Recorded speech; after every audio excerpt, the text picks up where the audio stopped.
이렇게 거기서 나와가 죽은 사람이 많거든 또. 근데 나는 이미 죽는다고 생각을 했기 때문에 길 찾을 생각을 안 했습니다. 통탄스러워서 내가 이것 때문에 더 트라우마 더 쌓이는 것 같아요. 너무나도 갑작스레 소중한 사람들의 곁을 떠난 친구와 연인 그리고 가족이 있었습니다.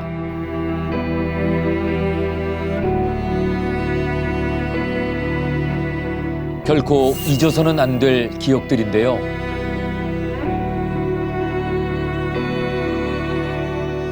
그날의 아픔이 이 땅에 다시는 반복되지 않기를 바랍니다.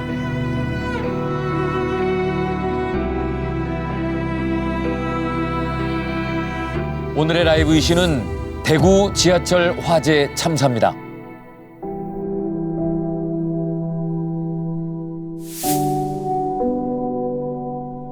네, 얼마 전에 대구 지하철 화재 참사가 23주기를 맞았습니다. 오늘 라이브 이슈에서는 지난 2003년 2월 18일 그날의 사건과 23년 전에 그곳에 있었던 분들이 살아가는 현재를 들여다볼 예정입니다. 이 끔찍한 참사는 한 50대 남성으로부터 시작됐습니다. 네, 여러분 안녕하십니까. 대구 지하철에서 오늘 오전 전동차에 불을 지르는 사건이 일어났습니다. 대참사였습니다. 2003년 2월 18일 뉴스를 통해서 믿을 수 없는 소식이 전해졌습니다.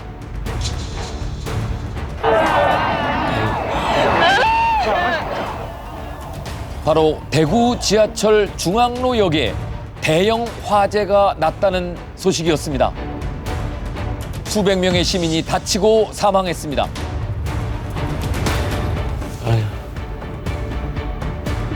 현장 상황은 참혹하기 그지없습니다. 와, 사람 저렇게 많은데. 화재는 지하철 안에 타고 있던 한 남성으로부터 시작됐습니다. 당시 현장을 직접 목격한 전육남 씨의 이야기를 들어보시겠습니다. 그 당시 2003년도 2월 18일 지하철에 탔는데 거기서 추리닝을 입은 사람이 청색 추리닝을 입었는데 물통을 옆에 있었어. 다 생수통이 흰데 높이 반만 통 같아요. 그걸 어디다 놨나 하면 자기 자리 옆에다가 놨어요. 그래 그 물통이 나는 산에서 이제 생수를 떼가고 온 줄 알았지. 그래 이제 좀 있다가 물통을 열어. 그래서 이상하죠. 그 목이 말라서 물을 마시려고 하나 왜 그러노 싶은데 손을 이어가지고 라이터 불을 이렇게 켜거나. 그 라이터 불을 켠게네 라이터 불이 안 오거든 처음에. 그래 이상하다. 저 사람 왜 담배를 피우려고 하나 왜 저 가노 싶었는데. 소름 돋아. 그 다시 숨을 이었지만은 다시 끄자면 불을 켜는데 이 심지가 막 끝까지 올라쁘니. 어머. 그래 내가 반사적으로 여보시오 불을 안 켜놨냐고 가음 질렀어. 그래 자기도 훔쳐가면서 불을 껐어요. 그래가지고 수양역에 도착했는데 이 사람이 안 내리고 어정거리고 있더라고. 아무리 이상한 예감이 들어서 뒤로 돌아보니까 라이트 불을 그때 켜가지고 바로 물통에다 붙이는데 거기 이발유 팍 붙어가 속구시 오르는 기라. 그러면서로 자기 몸에도 불이 붙었어. 이 사람 나오 생각 안 하고 거기서 빙빙 돈다. 나도 도망가려고 하다가 저 사람 살려야 되겠지 싶은 생각이 났어. 그다음에 땡기는 기라. 뒷덜미 잡아가. 그래가지고 막 불이 덩어리 되신께네 내가 양복을 벗어가지고 그 사람 불을 껐는 기라. 처음 지하철에 불을 낸 남성은 자신의 몸에 불이 꺼지자 바로 도망을 갔습니다. 그리고 몇 초 후 불은 순식간에 지하철 전체로 옮겨 붙기 시작했습니다. 아휴, 진짜 무섭다. 걷잡을 수 없지. 놀란 사람들은 서둘러 대피를 하려고 했지만 연기로 뒤덮인 지하철역은 순식간에 암흑 상태가 되어버렸습니다. 불길이 번지는 동안에 전동차 안과 밖에 있던 비상등은 하나도 작동하지 않았습니다. 그러면 그거 다 샀으니까 이게 시즌돼 있는데 다 샀으니까 작동이 안 되죠. 비상등마저 불에 모두 타버려서 시야 확보가 전혀 안 되는 상황이 됐습니다. 탈출구를 찾지 못한 시민들은 유독가스로 의식을 잃기 시작했습니다. 한편 겨우 어둠을 헤치면서 지하 3층에서 벗어난 사람들도 있었는데요. 지하 3층 어떻게 해? 와. 근데 뭐야? 그들 앞을 막은 건 바로 방화 셔터였습니다. 그렇게 탈출구를 눈앞에 두고 수많은 사람들이 방화 셔터 앞에서 목숨을 잃었습니다. 야, 저거는 진짜. 2003년 2월 18일 대구 지하철 참사. 아휴. 이 참사로 192명이 사망했고 151명이 부상을 입었습니다.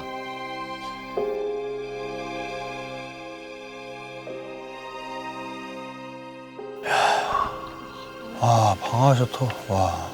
그때 학생 때였는데 아직도 지하철 타면 생각이 날 정도로 굉장히 충격을 받았고 기억이 생생해요. 근데 야, 192명 사망에 151명 부상이면 너무 많았네요. 막 피해자분들, 뭐 유가족들은 진짜 어쩌셨을지 상상도 못하겠네요. 그렇습니다. 정말 다시 봐도 가슴이 너무 아픈 사건입니다. 이 지하철에 불을 붙인 범인, 당시 56세 김대한입니다. 방화 후에 피해자들 틈에 섞여서 지하철역을 빠져나와 구급차에 실려서 병원으로 이송됐습니다. 그리고 손과 발에 입은 화상 치료를 받던 중에 방화 당시에 김대한의 얼굴을 본 목격자들의 신고로 경찰에 체포됐습니다.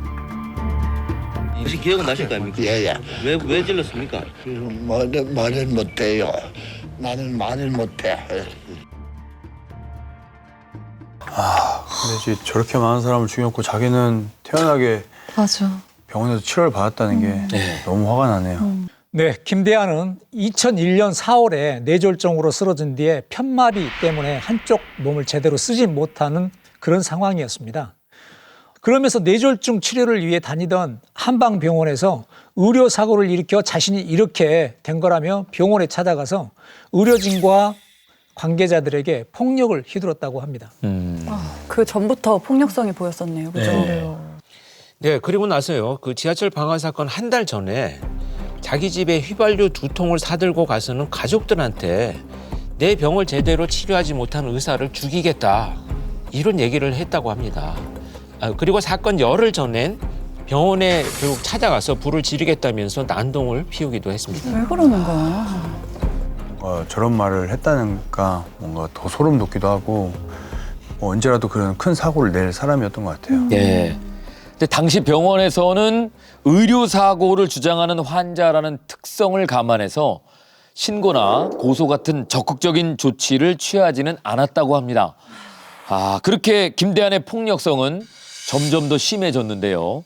결국 2003년 2월 18일 오전 9시 30분쯤 대구 송현역 인근 주유소에서 구매한 휘발유를 들고 지하철에 탑승을 하게 됩니다. 그리고 불을 질러서 무고한 시민들의 목숨을 빼앗았습니다. 병원에다 근데 불을 지르겠다고 했는데 왜 갑자기 지하철인 거예요? 타겟을 왜 바꿨죠? 네, 김대한은 자신이 지하철에 불을 지른 이유에 대해서 혼자 죽는 게 억울해서 사람이 많은 대중교통에서 분신 자살을 시도하겠다고 이렇게 진술을 했습니다. 그래놓고선 구급차 실려가지고 병원에 가 있어. 말도 안 되는 거죠. 결정적으로 저런 일들이 일어나서 정말 자기가 이 목숨이 위태로워지면 가장 먼저 도망가는 사람들이 하는 변명들입니다. 특히 이제 이렇게 지금 주장하는 바와 같이 실제 존재하지는 않지만 스스로 경험하는 어떤 벗어날 수 없는 굴레에 또 이 무기력한 상황에서 이 타인도 같이 불행해져야 된다는 이런 왜곡된 심리로 이제 연결되는 경우들이 많은데요. 결국 이건 뭐냐 하면 흉기로 한두 명씩 공격하는 이런 일반적인 무차별 범죄하고 좀 다른 게 자신이 한 번의 행위로 정말 수많은 사람한테 해를 끼칠 수 있기 때문에 이런 방식들을 선택을 하는 거죠. 사고방식이 아예 이해가 안 돼요, 이거 지금. 그렇죠. 네. 근데 이후 사건에 대한 자세한 조사가 시작이 됐는데요. 조사가 시작되면서 너무나도 충격적인 사실들이 하나씩 밝혀졌습니다. 그중 하나는 바로 사망자의 숫자였습니다. 이 김대한이 불을 낸 건 1079호 열차였는데요. 이 1079호 열차에서는 단 한 명의 사망자도 발견되지 않았습니다. 근데 사망자 수가 엄청 많았거든요. 네. 어떻게 그렇게 된 거예요? 불길이 시작된 1079호 열차의 승객들은 지하철 내부에 불이 붙은 것을 보고 큰 소리로 주변의 화재 상황을 알렸습니다. 그리고 열차가 도착하면서 열려있던 문으로 다들 대피할 수가 있었습니다. 그런데 문제는 반대편 선로에 있었던 1080호 열차였습니다. 192명의 사망자 가운데 142명이 1080호 열차에서 숨진 채 발견됐습니다. 왜 그런 거죠? 이게 불이 난 열차의 반대쪽에 있는 열차인데 네. 왜 이렇게 사망자가 되게 많았던 거예요? 그 이유는 한 장의 사진에서 찾을 수가 있었는데요. 중앙로역 1079호 열차 반대편에 도착한 1080호 열차의 내부 사진을 보시면 이해가 좀 되실 겁니다. 자, 이 장면입니다. 승객들은 가만히 앉아 있습니다. 왜 다 앉아 계시지? 연기가 나는데 코 막고 있는데. 방송이 나오지 않았을까요? 왜? 지금 반대쪽 열차에서는 막 탈출이 막 이루어지고 있는데 다른 선로에 있는 사람들은 가만히 앉아서 상황을 보고 있습니다. 바로 반대편인 거잖아요. 그렇죠? 나가야 될 것 실제 같은데? 사진이. 네, 실제 사진입니다. 네, 그렇습니다.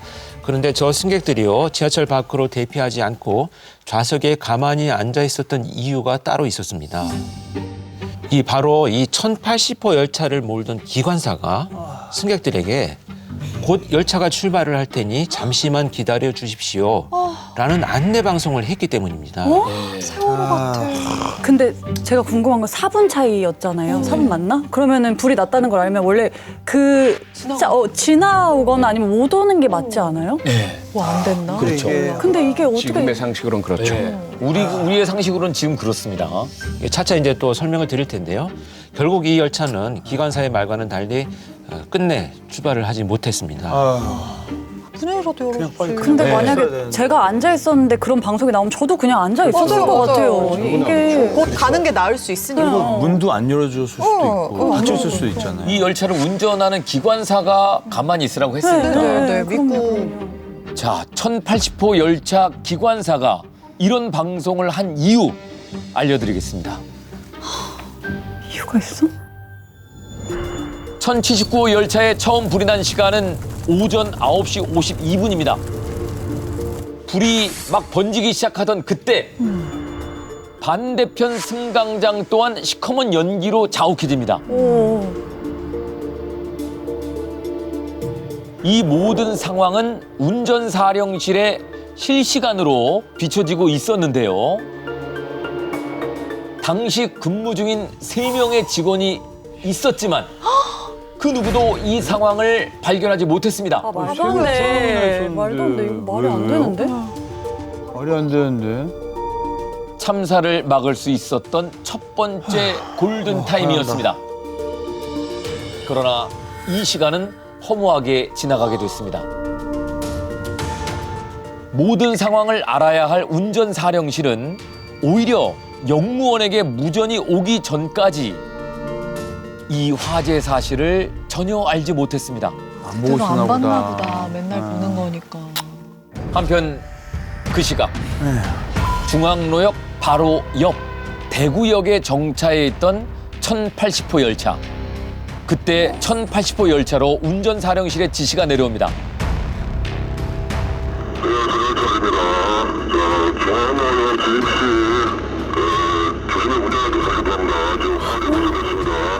아니 오지 말라고 해.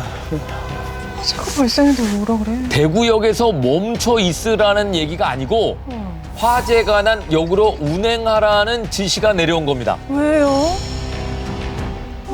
불이 났는데? 큰 화재라고 생각을 안 한 건가? 뭐 화면이 안 보일 정도인데. 1080호 기관사는 아무 상황도 모른 채 불에 타고 있는 1079호 열차 옆을 향해서 달려가게 됩니다. 지나가야지. 아무것도 안 보일 텐데 저. 섰어. 어떡해. 그렇게 도착한 중앙로역은 검은 연기로 가득했습니다. 앞이 보이질 않았습니다. 다급해진 기관사는 운전사령실로 무전을 합니다.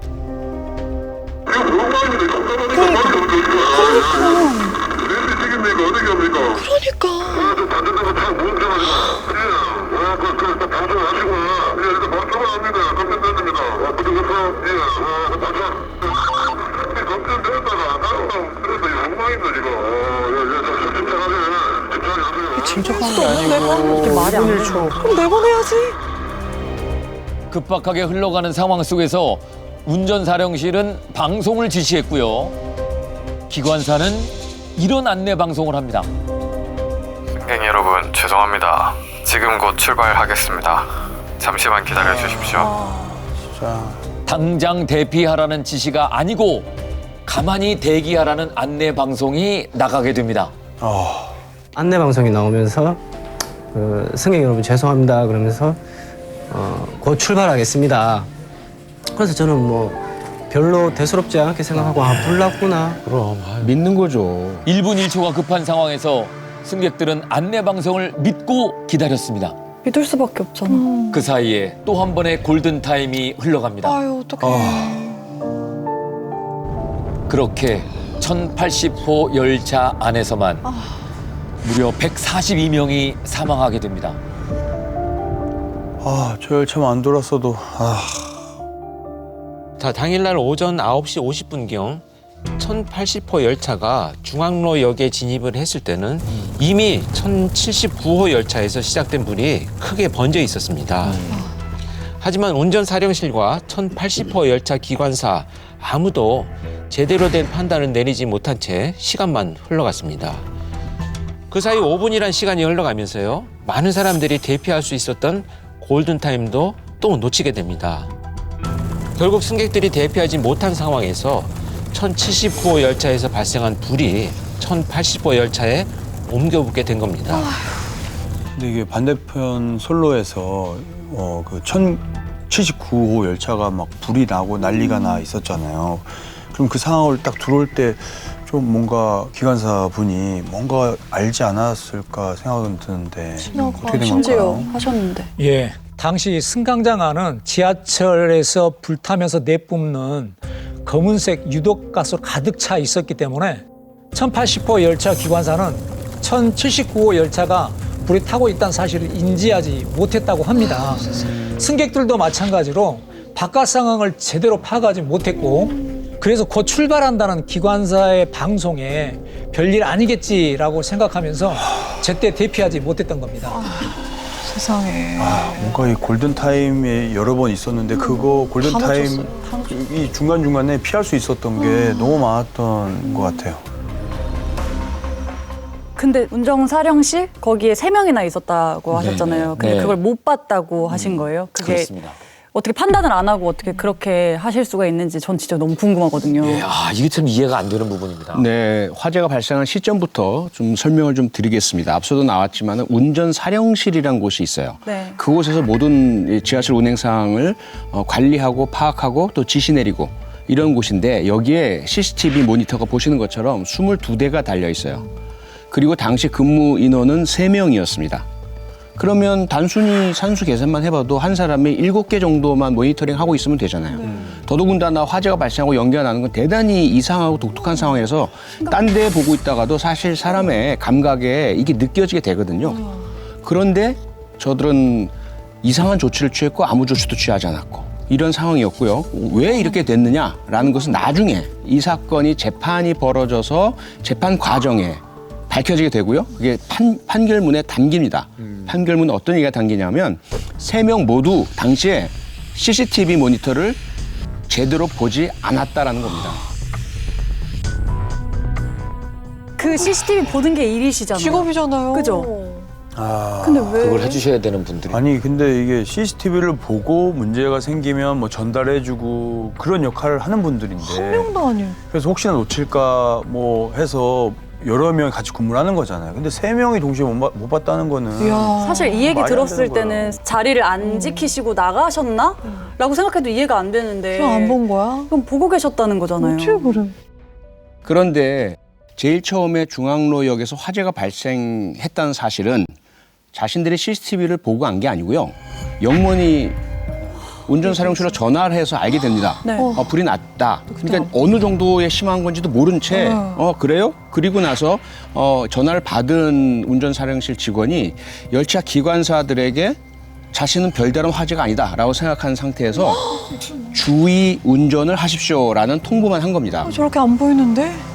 그리고 그 당시에 다른 사람도요, 이 전화를 받은 직원으로부터 화재 사실을 이제 전해 들었죠? 화재 났다. 그런데 그런가 보다 자기 일이 아닌가 보다 아무런 조치를 취하지 않았대요. 그 다음에 나머지 한 사람 있죠?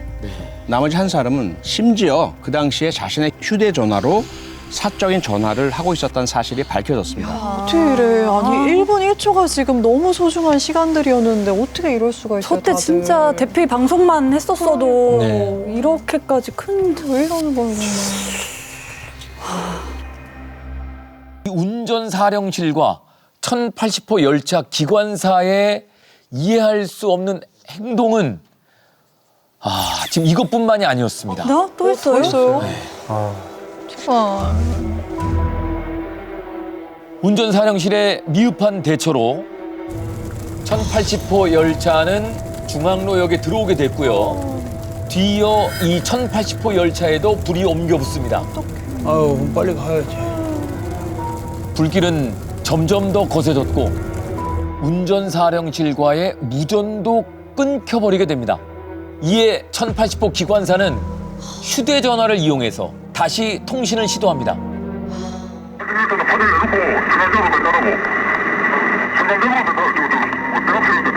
대피하라 그러네?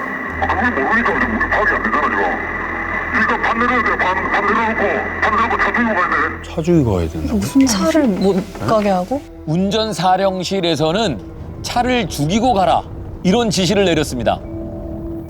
차 죽이고 가? 차를 멈추고? 차 죽이고 가라고. 전원을 다 내리라고요? 그럼 문도 안 열리는 거 아니에요? 아 설마 그런 뜻이겠어요? 무슨 말이에요? 차 죽이고 가? 이게 뭐예요? 이 차를 죽이라는 말은요. 지하철의 마스터 키, 그러니까 마스터 컨트롤 키를 의미하는데요. 이걸 빼라는 뜻이었습니다. 왜요? 근데 방금들 얘기하신 대로 이 마스터 키는요. 지하철 운행과 제어의 핵심적인 역할을 하는 열쇠인데요. 지하철의 전력 공급이 끊긴 상태에서 이 마스터 키를 빼면 열려있던 모든 출입문이 모두 자동으로 닫히게 됩니다. 열리는 게 아니라요? 그럼에도 불구하고 이 1080호 기관사는 마스터 키를 빼고 지하철에서 탈출을 합니다. 아 그분은 탈출해요? 살았어? 그럼 탈출한 승객은 아무도 없는 거예요? 물론 일부의 승객은 탈출을 했습니다. 기관사가 수동으로 문을 열어준 1호 객차, 그리고 지하철 역무원이 우연히 탑승해 있던 4, 5차 정도의 승객들이 일부 탈출을 했습니다. 근데 만약에 그때 문이라도 열렸으면 그래도 대피할 수 많은 분들이 있었죠. 탈출했다는 거잖아요. 그럼요, 그죠? 그럼요. 문이 닫혀 있으니까 당연히 못 나온 거잖아. 어떻게 이래? 네, 지금 그래서 열차 안에서요. 1호 객차가 기관실과 가장 가까운 곳이거든요. 1호 객차 사망하신 분이 한 분이에요. 2호 객차는 8분이 사망하셨고요. 3호 객차에서 2분, 4호 객차에서 13분, 5호 객차에서는 55분, 그리고 가장 멀리 떨어져 있었던 6호 객차에서는 무려 63분께서 사망하셨습니다. 그러니까 그만큼 기관사와의 거리가 멀면 멀수록 많은 분이 5호 객차, 6호 객차에서 가장 많은 사망자가 발생했다는 이야기죠. 저는 기관사분이 나오시면서 어떤 마음과 생각을 하셨을까 그래도 정말 다시 가서 문이라도 열어주면 더 많은 분들이 탈출할 수 있다는 걸 아셨을 거 아니에요. 그렇죠. 근데 도망가시면서도 어떤 마음이셨을까? 솔직히 조금 원망스러워요. 자기만 살라고. 그러니까요. 그러니까 저게 참 이해 못하시지만 마스터키를 빼라는 거는 전동차를 남이 몰고 탈취해 갈까봐 그걸 방지하는 프로토콜인 것 같아요. 예, 그런데 그게 문이 잠기고 승객들이 그 안에서 갇혀 있게 되리라는 것은 생각도 안 하고 오로지 전동차를 남에게 탈취당하면 안 돼라는 그런 잘못된 결정이었던 것 같은데 문제는요. 그 이후에 정말 황당한 일이 벌어집니다. 우리가 분명히 무전 들었잖아요. 차 죽여야 돼. 그렇죠? 그런데 이 1080호 열차 기관사가 경찰 조사받을 때 이상한 진술을 하게 됩니다. 이 1080호 열차 기관사가요. 자기가 운전사령실로부터 차를 죽이라는 지시를 받은 기억이 없고 평상시에 기관실을 떠날 때의 습관대로 그냥 스스로 마스터키를 뺐다라고 진술한 겁니다. 본인이요? 예. 저희 지금 다 녹취록 똑똑히 들었잖아요. 근데 왜 그런 진술을 한 거예요? 뭐가 위에서 뭐가 있나 보다 또. 네, 아마 추정을 합리적으로 이렇게 하시는데요. 왜 그런 진술을 했는지 유추해 볼 수 있는 정황이 사건 직후에 발견됩니다. 경찰은 특히 기관사 최 씨가 사고 후 11시간 동안 잠적해 있으면서 2차례나 직장 상사 등을 만난 사실을 확인하고 이들의 과실 은폐 여부를 수사하고 있습니다. 화재 사건 이후에 대구 지하철 공사 간부들이 1080호 열차 기관사까지 불러서 무려 11시간가량 책임 회피를 위한 대책 회의를 진행했습니다. 와, 인정도 안 하고.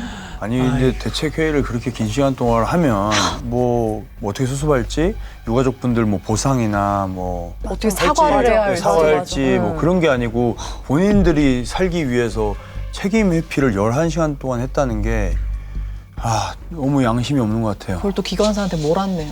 네. 그런데 여기서 끝이 아닙니다. 더 충격적인 사실이 또 드러났죠? 네, 그렇습니다. 당시 이제 대구 지하철 공사는 운전 사령실 외에도 그 각종 기계를 제어하는 기계 설비 사령실을 따로 두고 있었습니다.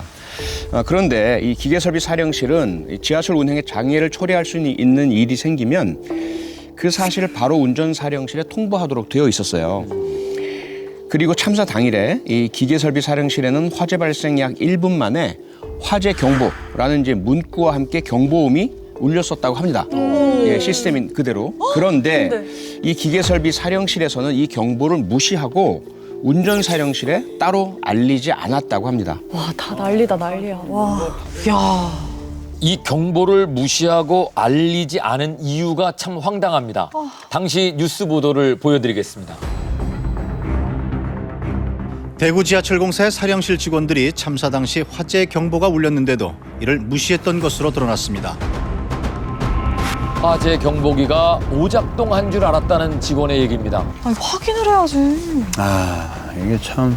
이 안일한 대처가 수백 명의 목숨을 앗아간 대참사로 이어졌습니다. 이쪽 탔던 인원이 거의 전원인 것 같습니다. 전원인 것 같고 지금 이 문이 지금 문 안 열려가지고 탈출을 못한 것 같습니다. 어떡해. 그야말로 인재였던 대구 지하철 참사 현장입니다. 진짜 총체적 난국이었네. 현장. 어떻게 이래요. 저 경보만 무시하지 않고 확인이라도 했고 운전 사령실도 제대로 대처를 해야 됐었고 그리고 기관사님도 마스터키를 빼기 전에 확인을 왜 다 확인을 안 해요. 몇 명이 실수를 해서 다 이렇게 돌아가셨어요. 점점 뜨거워지는 지하철 안에 갇힌 사람들은 119에 필사적으로 구해주세요, 문 열어주세요 라는 전화를 했습니다. 지하철 여기 불났어요, 빨리!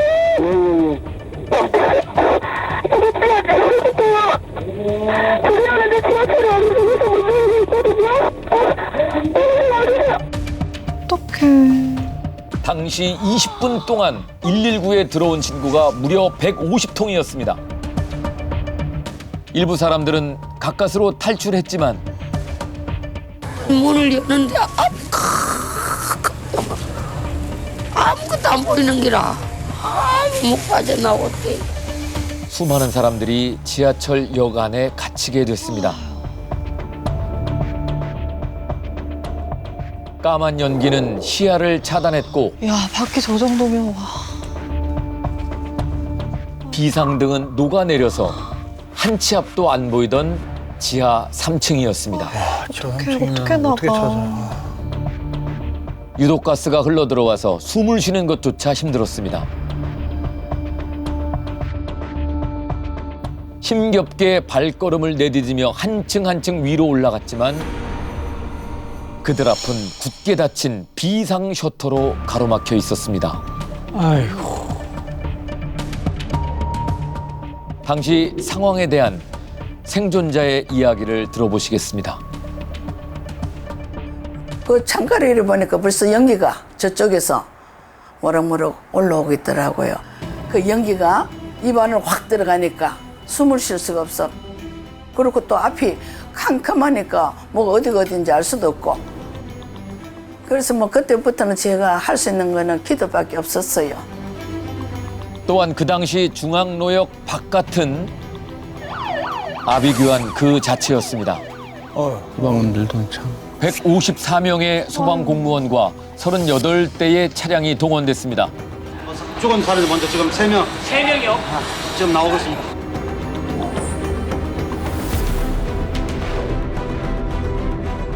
물론 지하철 화재가 23년 전의 일이지만은 2월 달만 되면은 이 사람의 기억이라는 게 떠오릅니다. 그 기억이 모든 그 출입구하고 그 환기구에서 검은 연기가 돌출하는 게 솔직히 굉장히 좀 두려웠습니다.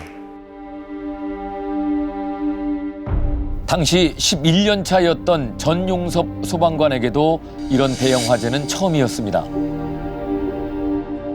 하지만 그는 단 한 명의 생명이라도 더 살려내기 위해서 불길 속으로 뛰어들어갔습니다. 지하 3층까지 있지만 지하 1층만 내려갔을 때도 이미 뜨거운 열기 때문에 2층까지 진입하기도 힘든 상태였고 1층만 내려가도 한 치 앞도 보이지 않을 정도의 암흑천지였습니다. 앞이 안 보이니까 바닥을 엎드려서 기어서 종걸음으로 진입했는데 들어가자마자 이미 발에 밟히는 게 시민들이었습니다.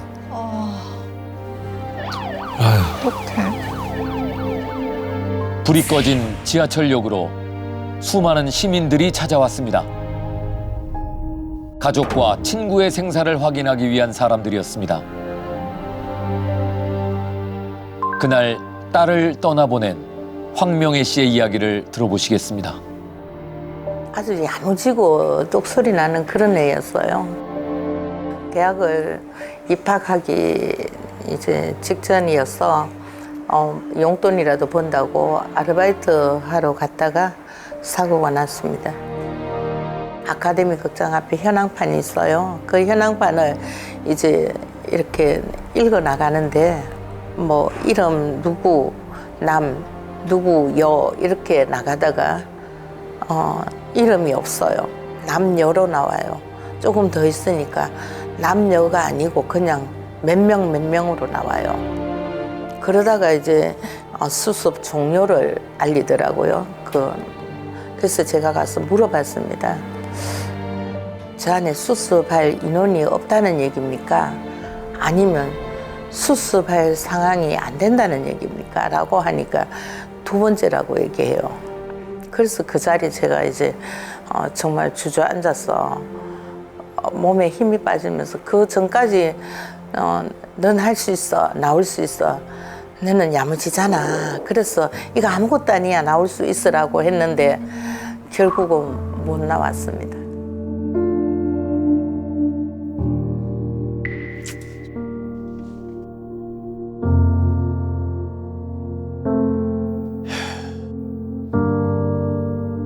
저희 아빠가 또 대구 분이셔서 제가 저때 제 기억으로는 중학생 때였던 걸로 기억하는데 저희 아빠랑 엄마도 막 엄청 전화를 하셨던 기억이 어렴풋이 나거든요. 근데 이게 막 마음이 되게 아프네요. 그렇죠. 처음에 발견됐던 분들은 그러니까 남녀가 구분이 됐던 거죠. 근데 이제 더 들어갈수록 이제 확인이 안 되는 겁니다. 그러니까 사망자가 몇 명이다라는 정도만 얘기를 하는 거예요. 그 상황을 말씀하시는 것 같아요. 네, 그렇게 됐던 이유가 있습니다. 그 시신의 절반 이상이 완전히 타버리셔서 뼈도 가루만 이제 남아있는 상태였다고 합니다.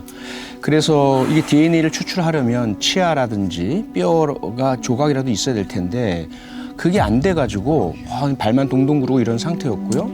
그래서 가족분들이 직접 들어가셔서 본인의 가족 희생자들의 물건을 찾아서 이 사람입니다. 이게 내 가족입니다. 이렇게 해야만 했던 그런 상황이었습니다. 그러다 보니까 이름이 안 나오고 성별도 안 나오고 무수히 많은 시신이 있다는 숫자만 나오니까 황미애 씨도 직접 가셔서 그 유해 덩어리 또 뭐 많은 그 부산물들 중에서 찾으신 것이 따님에게 이 어머니가 선물해 주셨던 반지를 찾으셨대요. 그래서 이제 딸을 확인할 수 있었다고 합니다. 뭔가 그 안에 계셨던 분들은 정말 마지막 순간까지도 가족분들 계속 생각하시면서 얼마나 힘드실지 또 살아계신 가족분들도 또 평생 그 상처를 가지고 살아가야 되니까 많이 힘드실 것 같아요. 네. 그렇습니다. 지하철이 녹아내린 모습을 본 전문가들은 당시 객차 안 온도가 최저 800도에서 최고 1300도까지 올라갔을 것으로 추정을 했습니다. 너무 고통스러우셨을 것 같아요. 그러니까 뼈도 안 남을 정도로 다 탈 수밖에 없었겠는데 너무 온도가 높아서. 네. 이 참사가 난 다음 날 충격적인 일이 벌어집니다. 아, 제발. 뭐가 또 있나요? 사고 다음 날인 2월 19일 사고 현장이었던 중앙로역에 군인 200명이 투입됩니다. 그리고 아직 제대로 수습되지 않은 사건 현장을 수사기관의 허락도 없이 빗자루와 마대 등을 이용해서 치우기 시작한 겁니다. 왜 복구해야 돼서?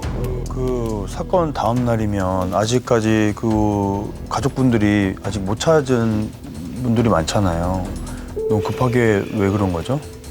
사건 현장을 치우기 시작한 그 모습이 얼마나 좀 비인간적이었냐면요.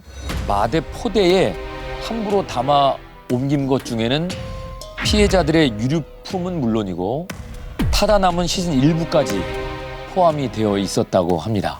아니 그렇게 사건 현장을 훼손을 해도 되나요? 말이 안 되잖아요. 근데 허락도 안 받고요? 왜 그러는 거예요? 왜? 시신 일부를 왜 군인들이 그렇게... 네, 황당한 얘기인데요. 이런 결정을 내린 건 다름 아닌 당시 대구 지하철 공사의 사장과 시설 부장이었습니다. 와. 게다가 대구시장은요. 하계 유니버시아드 대회를 앞두고 대구 시민들에게 의연한 모습을 보여줄 필요도 있고 뭔 소리야. 지하철이 시민의 발인 만큼 조속히 지하철 운행을 재개하는 것이 좋겠다라는 의견을 제시한 것으로 드러났습니다. 지금 그게 1번이신 거예요, 다들? 세상을 말도 안 되는 소리 하네, 진짜? 그래서 유족들이 당시 대구시장에게 직접적으로 항의를 하기는 했지만 대구시장은요. 청소 작업이 계속 진행되도록 방치를 해두었다고 합니다. 이야, 어떻게 이래. 아니 이게 참사 다음 날이면 유가족분들은 우리 가족에 대한 지키고 싶은 마음 때문에 그런 시신이라도 찾고 싶은 마음이 있을 건데 그런 마음을 헤아리지 않고 저런 행동을 하면 2번 죽이는 거잖아요. 그러니까. 그러게요. 그렇습니다. 군인들이 현장을 치웠다는 사실은 즉각 언론을 통해 보도됐고 전국적으로 현장 훼손에 대한 비난이 거세졌습니다. 사망자를 가려내기 힘든 경우에는 현장 보존 조치를 취하는 것이 기본 중의 기본입니다. 하지만 불탄 전동차를 제외하고는 이 조치를 취하지 않는 것으로 드러났습니다. 이후 경찰과 국립과학수사연구소 감식팀이 현장에 잔재물을 임시로 모아둔 야적장을 찾아서 감식 작업을 벌였고 그곳에서 사망자의 시신 및 일부 유류품 등을 무려 160여 점이나 발견을 했습니다. 수습이 안 된 건데. 이에 대해 대구시는요. 경찰과 협의한 것이었다고 발뺌을 했지만 경찰은 사고 현장 복구와 관련해 지시를 하거나 허락한 적이 없다고 입장을 밝혔습니다. 여기 자기들 가족들 있어봐. 그러니까요. 이렇게 안 하죠. 맞아. 이때 계기로 해서 많이 바뀌었었잖아요. 그때 지하철 내부 소재나 의자 소재 뭐 이런 거에 대한 문제 때문에 불이 더 크게 났다 이런 얘기도 크게 있지 않았어요? 그렇습니다. 예. 당시에 지하철 화재 발생 약 2분 만에 객실 전체가 불길에 휩싸였다는 사실이 드러나면서요. 지하철 자재에 대한 문제가 제기되기도 했던 거죠. 근데 지하철은 하루에도 진짜 수백 명 이상이 타는 교통수단인데 그 어디보다도 안전하게 만들어야 하는 건데 좀 지나고 나서 저렇게 좀 바뀐다는 게 너무 안타깝습니다. 그 수많은 시민이 매일매일 이용하는 전동차인데 왜 저렇게 불에 잘 타게 되었을까요? 바로 사용된 그 소재 때문이었습니다. 그런데요, 약 10년 전이었던 1994년에 이미 도시철도 차량 안전 기준에 관한 규칙이 제정되었었습니다. 이 제정된 규칙이 뭐라고 되어 있었냐면 전동차 내장재는 불연재 또는 난연재로 사용하여야 한다라고 규정이 되어 있었어요. 10년 전에. 네. 네. 그런데요, 문제는 그 난연재나 불연재가 어떤 재질이어야 하는지 어떤 성능이어야 하는지에 대한 구체적 기준은 없었습니다. 그러다 보니까 어떻게 됐을까요? 아주 값싸고 이름만 난연재로 붙인 실제로는 불에 잘 붙는 이런 재질을 사용해도 아무 문제가 없었다라는 그런 이야기죠. 그래서 값싼 난연재 그리고 가연성 재질 재료로 전동차를 제작하는 일이 벌어지게 된 겁니다. 그래도 불법이 아니었던 거죠. 이 당시 대구 지하철 전동차 한 량의 가격이 얼마였냐 하면요. 6억 2천만 원이었습니다. 그런데요. 해외 수출용은 얼마였는지 아세요? 16억 원이었습니다. 그만큼 재료가 달랐다는 이야기죠.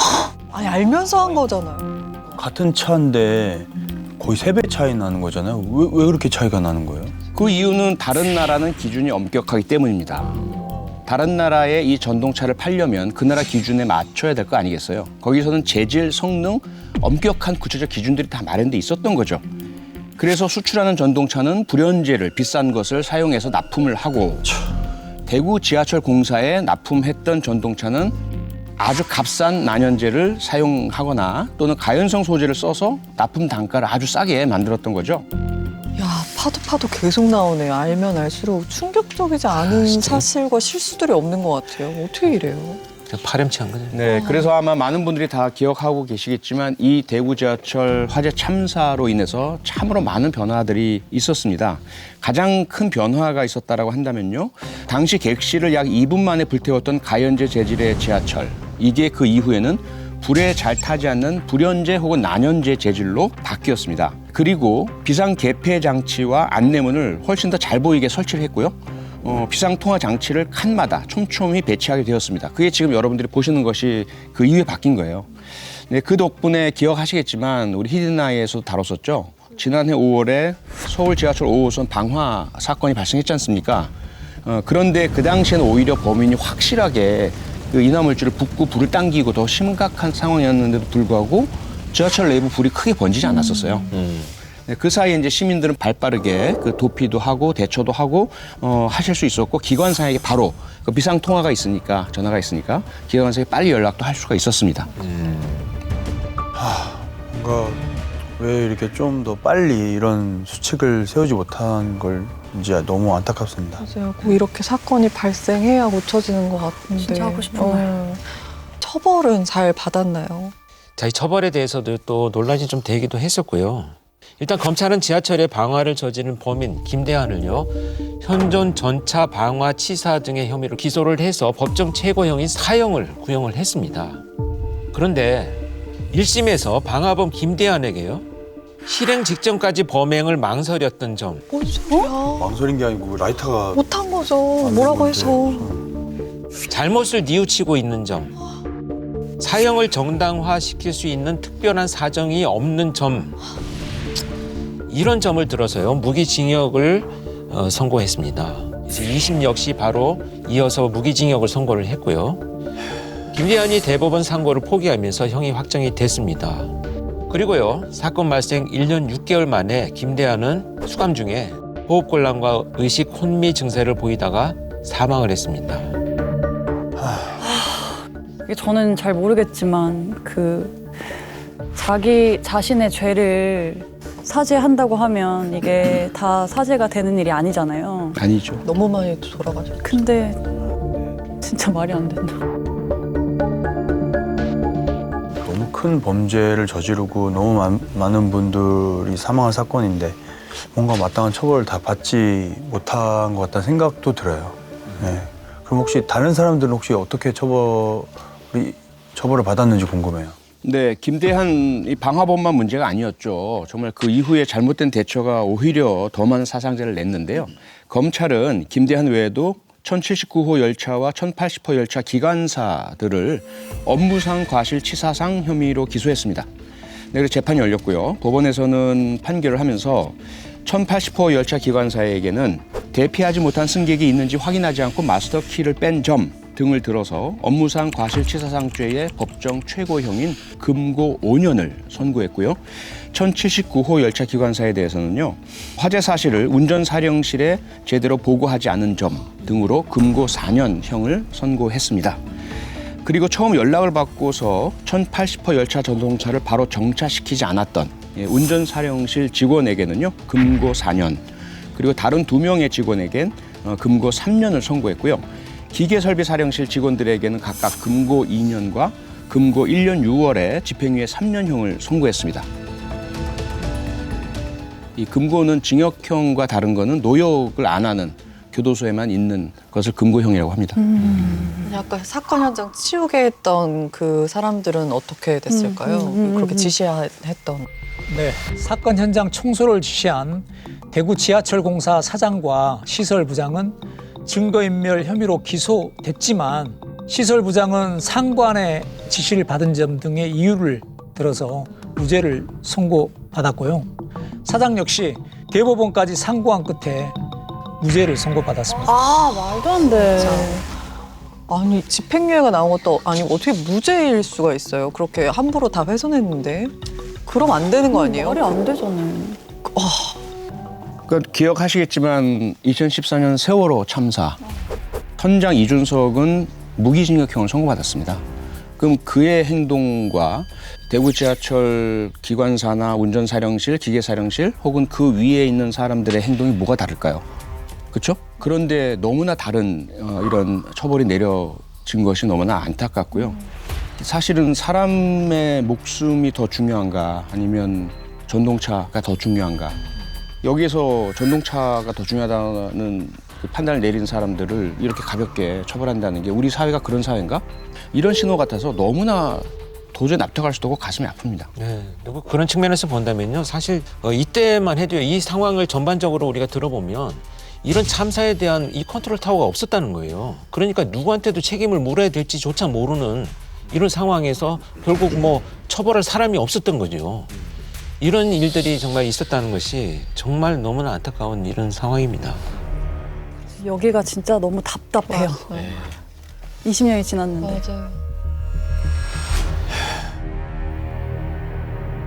맞아요. 이 대구 지하철 화재 참사 23년이 흐른 지금 유족들과 피해자들이 바라는 건 단 한 가지뿐이라고 합니다. 그래서 히든하이를 통해서 꼭 전하고 싶은 당부의 이야기를 남겨주셨습니다. 참사 후 23년이 지난 지금까지도 생존자들은 여전히 그날의 상처를 안고 살아갑니다. 남아있는 중에 중환자가 거의 한 60%, 아주 중환자는 한 30%, 후두암이 발생해 있는가 하면은 물을 마시지 않고는 성대가 말이 잘 안 나올 정도로 협착되어 있는 그런 상태의 환자들이 많습니다. 지금 후유증은 많이 왔죠. 폐에 지금 크다는 구멍이 지금 나서 요거는 이제 내일 모레면은 또 제가 보러 사진 어저께 찍었고 지금 그 암이 걸리가 부상자들이 지금 그야말로 고통을 받고 이랬는데 이분들은 지금 치료 한번 못 합니다. 세월이 지났지만 계속 아직까지 부상자들은 그 사고에 머물러 있다. 아직까지 이 사고의 진행형이다. 이렇게 말씀드리고 싶습니다. 가족을 떠나보낸 유가족들은 마지막 바람을 이곳에 남깁니다.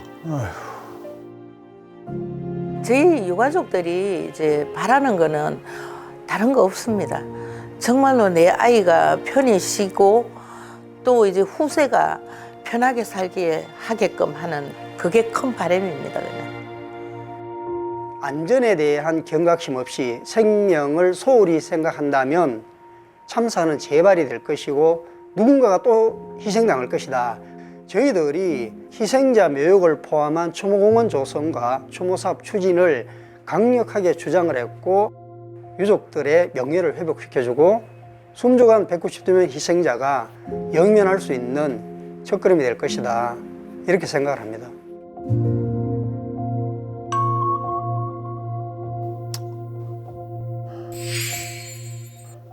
참 안타까운 게 우리 가족이 희생한 것이 헛되지 않았으면 이런 바람으로 추모공원을 요청을 하시는 거거든요.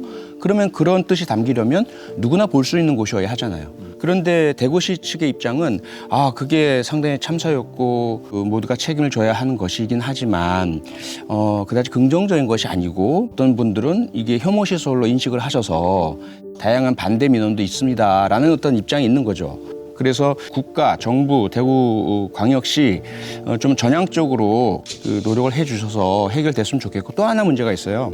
남아 계신 부상자분들은요, 이 부상의 정도가 한쪽으로는 호흡기와 심폐기능에 대한 그 부상이다 보니까 대단히 장기적인 치료가 필요해요. 그렇죠. 그러니까 부상자분들에게는 이게 의료 지원이나 또는 경제적 지원 이게 무척 어려운 상태인 거예요. 그래서 거의 다 자기들이 부담을 하고 계세요.